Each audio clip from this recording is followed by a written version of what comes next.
तो देखिए फ्रेंड्स, इस वक्त की बड़ी खबर, नए कृषि कानून रद्द करने समेत किसान आंदोलन से जुड़ी दूसरी अर्जियों पर सुप्रीम कोर्ट में आज सुनवाई हुई। चीफ जस्टिस एएस बोबडे ने सरकार से कहा कि जिस तरह से प्रक्रिया चल रही है उससे हम निराश हैं। हमें नहीं पता कि सरकार की किसानों से क्या बातचीत चल रही है। सीजीआई ने सरकार से दो टूक कहा कि आप कृषि कानूनों पर रोक लगाएंगे या हम कदम उठाएं। देखिए, चीफ जस्टिस एस बोबडे ने कहा कि जिस तरह से सरकार इस मामले को हैंडल कर रही है हम उससे खुश नहीं हैं। हमें नहीं पता कि आपने कानून पास करने से पहले क्या किया। पिछली सुनवाई में भी बातचीत के बारे में क्या कहा गया है और क्या हो रहा है। अदालत ने कहा, हम किसान मामलों में एक्सपर्ट नहीं हैं। क्या आप इन कानूनों को रोकेंगे या हम कदम उठाएं? हालात लगातार बदतर होते जा रहे हैं, लोग मर रहे हैं और ठंड में बैठे हैं। वहाँ खाने पीने का कौन ख्याल रख रहा है? सीजीआई ने कहा, हम किसी का खून अपने हाथ पर नहीं लेना चाहते हैं, लेकिन हम किसी को प्रदर्शन करने से भी मना नहीं कर सकते हैं। हम ये आलोचना अपने सिर पर नहीं ले सकते कि हम किसी के पक्ष में हैं और दूसरे के विरोध में। चीफ जस्टिस ने कहा कि आप हल नहीं निकाल पा रहे हैं, लोग मर रहे हैं, आत्महत्या कर रहे हैं। हम नहीं जानते क्यों महिलाओं और वृद्धों को भी बैठा रखा है। हम सब कमेटी बनाने जा रहे हैं, किसी को इस पर कहना है तो कहे। चीफ जस्टिस ने कहा कि हम कानून वापसी की बात नहीं कर रहे हैं, हम ये पूछ रहे हैं कि आप इसे कैसे संभाल रहे हैं। हम ये नहीं सुनना चाहते हैं कि ये मामला कोर्ट में ही हल हो या नहीं। हम बस यही चाहते हैं कि आप इस मामले को बातचीत से सुलझा सकते हैं।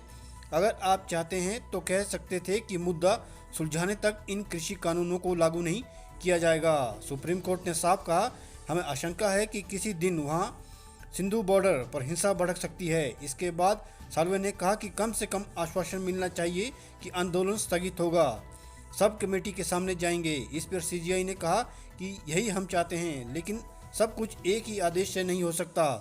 हम ऐसा नहीं कहेंगे कि कोई आंदोलन ना करे, यह कह सकते हैं कि उस जगह पर ना जाएं। सॉलिसिटर जनरल तुषार मेहता ने कहा कि बहुत बड़ी संख्या में किसान संगठन कानून को फायदेमंद मानते हैं। इस पर चीफ जस्टिस ने कहा कि हमारे सामने अब तक कोई नहीं आया है जो ऐसा कहें, इसलिए हम इस पर नहीं जाना चाहते।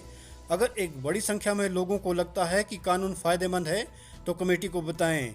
आप बताइए कि कानून पर रोक लगाएंगे या नहीं, नहीं तो इस पर हम रोक लगा देंगे। सॉलिसिटर जनरल तुषार मेहता ने कहा कि सरकार किसानों की समस्याओं का हर पहलू से विचार कर रही है। आपका ये कहना है कि सरकार को मामले को ठीक से हैंडल नहीं कर रही है, बहुत कठोर टिप्पणी है। इस पर सीजीआई ने कहा, ये तो आज की सुनवाई में हमारी ओर से दिया गया सबसे तथ्यपूर्ण बयान है। देखिए, सीजीआई ने कहा कि ऐसे अहम कानून सदन में ध्वनि मत से कैसे पास हो गए।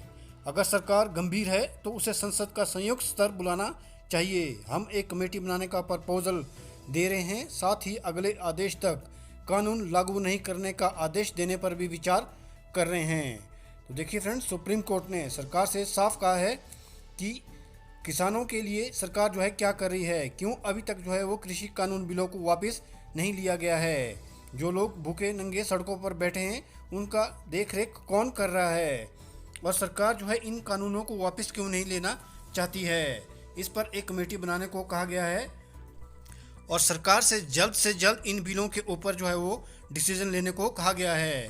अगर सरकार ऐसा नहीं करती है तो जो सुप्रीम कोर्ट है वो इन बिलों को जो है वो निरस्त कर देगा। तो फ्रेंड्स, आपका इसके बारे में क्या कहना है, आप मुझे ज़रूर कमेंट कीजिएगा। मुझे उम्मीद है कि आपको ये वीडियो पसंद आई होगी। Thanks for watching this video. Thank you very much.